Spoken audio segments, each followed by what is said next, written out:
Halo sahabat diabetes, kembali lagi bersama saya Dr. Amel di Pojok Diabetes.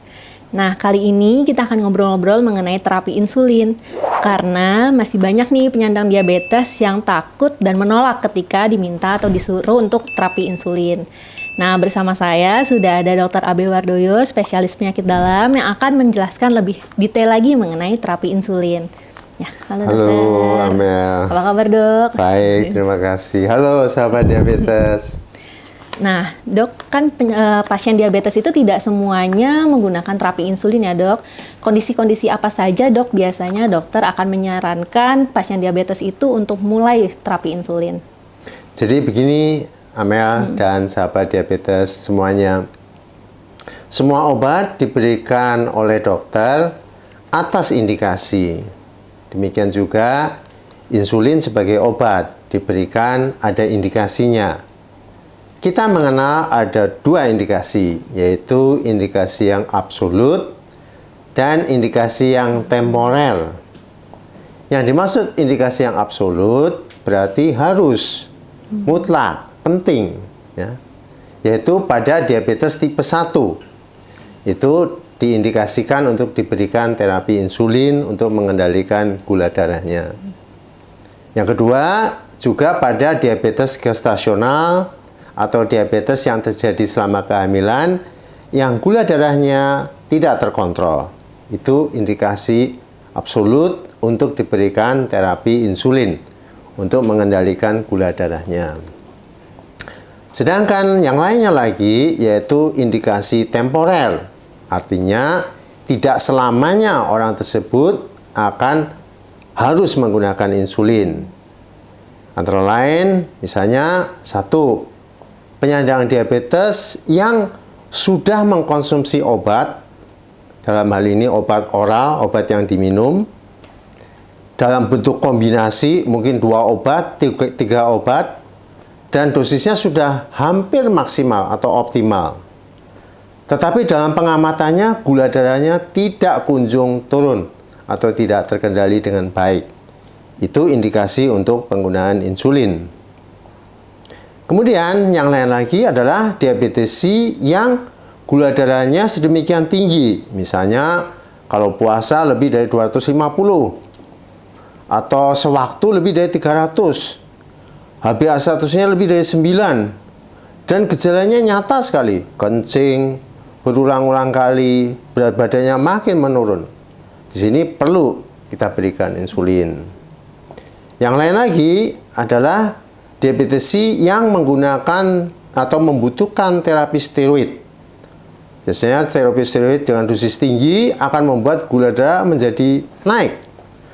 Dan ini memerlukan insulin untuk pengendaliannya. Indikasi yang lain penggunaan insulin adalah pada diabetes yang akan menjalankan operasi.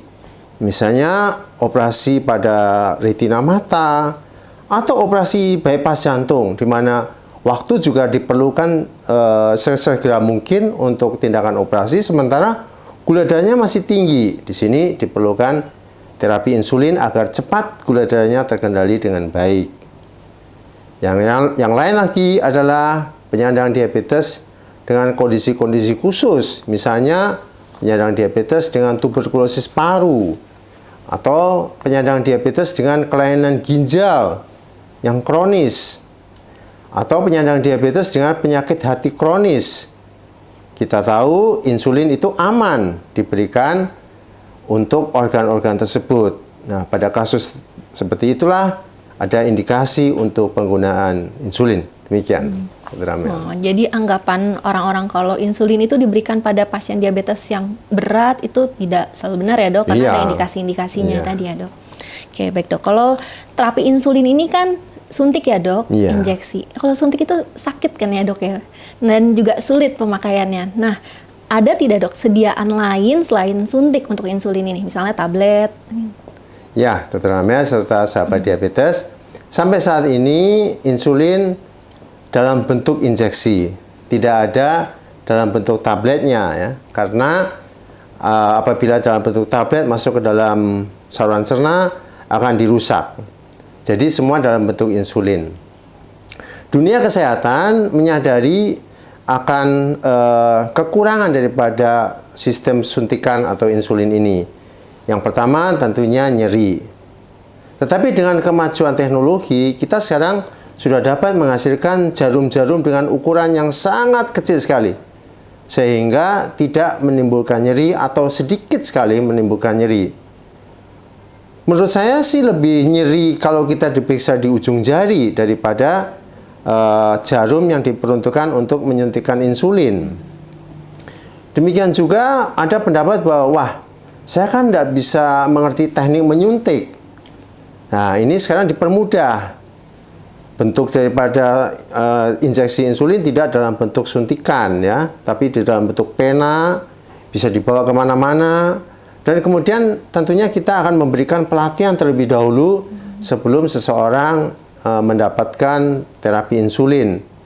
Dan ternyata mudah kita menyuntikannya. Bahkan dalam kondisi kesehari-harian kita bisa bebas, ya, menghadiri pesta pun kita bisa menggunakan insulin itu.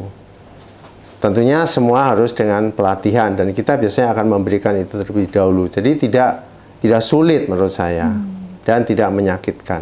Demikian. Jadi tidak sakit ya dok ya, terus juga pasti akan diajari terlebih dahulu untuk suntiknya. Nah dok, apakah sekali sudah memakai suntikan insulin akan seterusnya terus memakai suntikan insulin, atau ketergantungan gitu dok terhadap insulin? Kalau pada diabetes tipe 1, iya.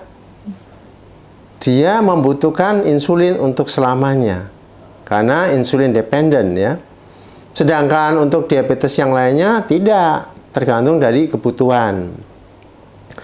Sebetulnya kalau dipikir-pikir, sih semua daripada kita, baik yang diabetes maupun yang tidak diabetes, tergantung pada insulin. Ya, jadi istilah ketergantungan itu kurang cocok, ya. Yang benar adalah kebutuhan, ya. Ada penyandang yang membutuhkan insulin karena insulinnya tidak bisa diproduksi oleh tubuh, misalnya diabetes tipe 1, ya dia memakai insulin dari luar dalam bentuk suntikan, ya seterusnya. Karena dia tidak akan bisa mempertahankan kehidupan tanpa insulin. Seperti halnya kita yang tidak diabetes. Demikian, Dr. Amel. Baik, dok.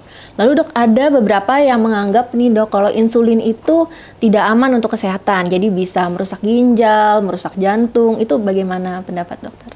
Bagaimana merusak ginjal dan jantung? Ibu hamil, diabetes gestasional, yang dia gula darahnya tinggi, tadi di awal pembicaraan kita, dia haruskan menggunakan insulin. Insulin dipakai untuk ibu hamil. Berarti kan aman untuk janinnya. Apalagi untuk ginjal dan jantung. Jadi pendapat itu salah, tidak benar, ya. Karena insulin itu adalah aman digunakan untuk ibu hamil sekalipun. Bahkan ketika ibu hamil itu selesai melahirkan dan menyusui, gula darahnya masih tinggi, tetap kita sarankan meneruskan menggunakan insulin. Jadi insulin betul-betul aman. Jadi insulin ini memang benar-benar aman ya dok? Iya. Lalu apakah ada efek samping dok yang bisa ditimbulkan oleh terapi insulin ini? Ya, seperti halnya obat-obatan yang lain, semua obat pastilah ada efek samping. Tetapi kita hendaknya memanfaatkan efek positifnya semaksimal mungkin, dan kita berhati-hati, mewaspadai dan memahami efek sampingnya. Nah, efek dari insulin, efek samping insulin yang paling sering ada dua, ya. Yang pertama, gulanya menjadi terlalu turun atau hipoglikemia. Kita tahu efek daripada insulin kan menurunkan gula.